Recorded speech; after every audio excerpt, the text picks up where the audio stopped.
Praise the lord, హల్లెలూయా. దేవుని పరిశుద్ధ నామానికి మహిమ కలుగును గాక. క్రీస్తునందు నా ప్రియమైన దేవుని బిడ్డలైన మీ అందరికీ ఉదయకాలపు శుభములు తెలియచేస్తున్నాను. ప్రియమైన దేవుని బిడ్డలారా, అనుక్షణం అనుదినం ప్రభు మనకు చాలిన దేవుడిగా ఉండి ఆయన తన కృపగల హస్తపు నీడలో మనల్ని దినదినం ఆయన దాచి భద్రపరుస్తూ వస్తున్నారు. అందుని బట్టి మనం దేవునికి మానక కృతజ్ఞతాస్తుతి చెల్లింపబద్దులమైనాం. దేవునికి స్తోత్రం, హల్లెలూయా. సో ఈ యొక్క క్రిస్మస్ సీజన్, క్రిస్మస్ సందర్భంగా మనం దేవుని యొక్క లేఖనంలో నుండి మనం అనేక విషయాలు తెలుసుకుంటూ వస్తున్నాం. ప్రభువైన యేసుక్రీస్తు ఈ భూమి మీదకి ఎందుకు వచ్చారో దేవుని లేఖనాల్లో మనం చాలాసార్లు గమనిస్తూ వచ్చాం. ఈ రోజును కూడా ఆ మాటను మనం జ్ఞాపకం చేసుకున్నట్లయితే దైవజనుడైనటువంటి అపోస్తలుడు యోహాన్ గారు తను రాసినటువంటి ఆ పత్రికల్లో ఈ మాట తేటగా చెప్తున్నాడు.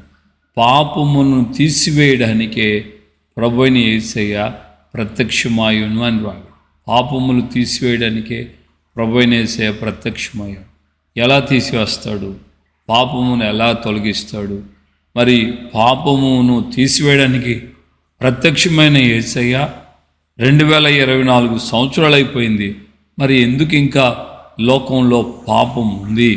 ఎందుకు ఈ లోకంలో ఇంకా పాపాన్ని తీసేయలేదు అని మనం గమనించినప్పుడు, పాపములు తొలగించడానికి యేసయ్య ఈ లోకానికి ప్రత్యక్షమయ్యాడన్న విషయం ఎంత స్పష్టమో, అలాగే పాపం కూడా ఈ లోకంలో ఉంది అనే దాన్ని కూడా చాలా స్పష్టమవుతుంది. బాగా గమనించాలి. సింపుల్ లాజిక్గా మనం ఆలోచిద్దాం.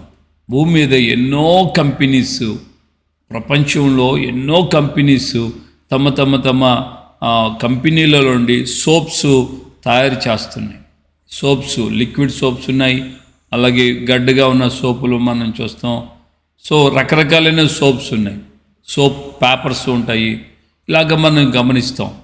సో ఎంత సోప్ కంపెనీలు ఎంత తయారు చేసినా, సోపులు ఎన్ని షాపులలో, ఎన్ని మాల్స్లలో లేకుండా ఇళ్లలో ఉన్నా, సోపు ఉన్నంత మాత్రాన మన శరీరంలో ఉన్నటువంటి, శరీరం మీద వచ్చేటువంటి ఆ యొక్క దుర్వాసన, దుర్గంధం, చెమట, లేకుంటే విసుగు, ఇవన్నీ పోతాయా? సోపులు ఉన్నాయి, సోప్ లిక్విడ్స్ ఉన్నాయి, బేబీ సోప్స్ సపరేట్గా ఉన్నాయి, అడల్ట్స్ సోప్ సపరేట్గా ఉన్నాయి. సో ఎవరికి ఏ యొక్క సువాసన అవసరమో, ఏ వాసన నచ్చుతుందో ఆ వాసనకి తగినట్లుగా సోప్స్ ఉన్నాయి. సోప్స్ ఉన్నంత మాత్రాన మనలో ఉన్న, మన మీద ఉన్న, మన ముఖానికి కానీ, కాళ్ళు చేతులు కానీ, మన శరీరానికి కానీ, మన తలకు కానీ అయినటువంటి ఆ యొక్క మురికి పోతుందా అంటే పోదు, ఖచ్చితంగా పోదు. మరి ఎప్పుడు మన శరీరం మీద ఉన్న మురికి పోతుందంటే, మన స్నానం చేసేటప్పుడు తీసుకొని, సబ్బు తీసుకొని వాడుకుంటేనే మన పాపం పోతుంది. మన యొక్క దుర్గంధం పోతుంది. అలాగే ప్రభువైన యేసుక్రీస్తు యొక్క రక్తం ఒక సోపు లాగా ఉంది. అది మన పాపం నుండి మనల్ని కడిగి పవిత్రులుగా చేస్తుందని దేవుని లేఖనం గంటపదంగా చెప్తుంది. మరి ఎవరు పాపాలు పోతాయి? మరి ఆయన రక్తం పాపమును తీసివేసే సమయంలో మరి ఎందుకు ఇంకా లోకంలో పాపం ఉంది అని మనం క్వశ్చన్ చేసుకుంటే, యేసుక్రీస్తు యొక్క రక్తం ఒక సోపు లాగా ఉంది. పాపాన్ని ఎవడైతే తీసేసుకోవాలనుకుంటాడో, శరీరంలో ఉన్న ఆ దుర్గంధం పోవడానికి ఎవడైతే స్నానం చేసి సోపును వాడుకుంటాడో, తద్వారా శరీరం పరిశుద్ధపరచబడుతుంది. వాసన పోయి సువాసనగా మన శరీరం కొంత సమయం కొనసాగించబడుతుంది. ఆ విధంగానే ఈ యొక్క భూ సంబంధమైనటువంటి సోపు కొంత సమయానికే సువాసన ఒకవేళ ఇవ్వగలుగుతుందేమో, కానీ పరసంబంధంగా మనం గమనిస్తే యేసుక్రీస్తు యొక్క రక్తం పాపములు తీసివేయడానికై కార్చబడినటువంటి ఆ రక్తం మనం అడిగినప్పుడు, మనం పశ్చాత్తాపంతో స్నానం చేయడానికి నీళ్ళు ఏ విధంగా వాడుతామో, సోపు వేసుకోవడానికి ముందుగా నీళ్లు వాడుతున్నట్లుగానే మన జీవితంలో క్రీస్తు రక్తాన్ని మన యొక్క పాపములు కడిగి వేసుకోవడానికి, క్రీస్తు రక్తాన్ని మనం అప్లై చేసుకోవడానికంటే ముందుగా మన కంట్లో నుంచి పశ్చాత్తాపపు కన్నీళ్లు రావాలి, పశ్చాత్తాపపు ప్రార్థన ఉండాలి. పశ్చాత్తాపపు కన్నీళ్లతోనే మన పాపముల నుంచి యేసుక్రీస్తు రక్తం ద్వారా విడుదలవుతుంది. పశ్చాత్తాపం లేకుండా మన యొక్క కన్నీళ్ళ నుండి మన జీవితాల్లో లేకుండానే మన పాపం నుండి విడుదల పొందలేం. అంటే కొంతమంది సునాయాసంగా ఓకే ప్రభా lord, okay I have sinned, forgive me అన్నట్లుగా సింపుల్గా ఏదో కొంచెం అట్లాగా తప్పితం చేసి ఉండొచ్చు మనిషిని కాబట్టి, ఓకే ఏదో కొంచెం చూసినట్టుగా పోవాలి కదా దేవుడా, మరి క్షమించవచ్చు కదా అన్నట్లుగా పశ్చాత్తాపం లేకుండా కేర్లెస్గా ఏదో ఒక సరదాగా మాట్లాడినట్లుగా మాట్లాడితే దేవుడు క్షమించాడు. అందుకని దేవుని వాక్యం చెప్తుంది, విరిగి నలిగిన మనస్సును ఆయన అలక్ష్యము చేయుడు అని.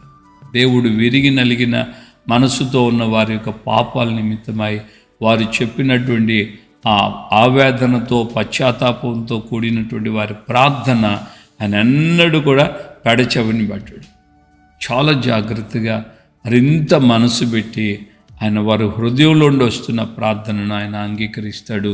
వారు కోరుకున్నట్లుగా వారికి శాపం నుంచి ఆయన విడుదలిస్తాడు. దేవునికి మహిమ కలుగును గాక.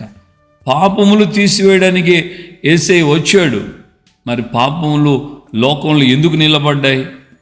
ఎందుకు ఇంకా లోకంలో పాపం ఉంది అంటే, ఎవరికి వాళ్ళుగా వచ్చి తమ పాపాలు ఒప్పుకొని ఆయన యొక్క కల్వరి రక్తము చేత తాము శుద్ధి చేయబడినట్లుగా కన్నీళ్లతో ఆయన పాదాల దగ్గర ప్రార్థన చేస్తారో, ఆ కన్నీళ్లతో మనం ముందు నీళ్లు పోసుకొని తర్వాత సోపేసుకుంటాం కదా, అదేవిధంగా కన్నీళ్లు రాగా ఆడు తర్వాత ఆయన రక్తం మన మీద ప్రోక్షించబడి మన సమస్త దుర్నీతి నుండి మనల్ని పవిత్రులుగా చేస్తుంది.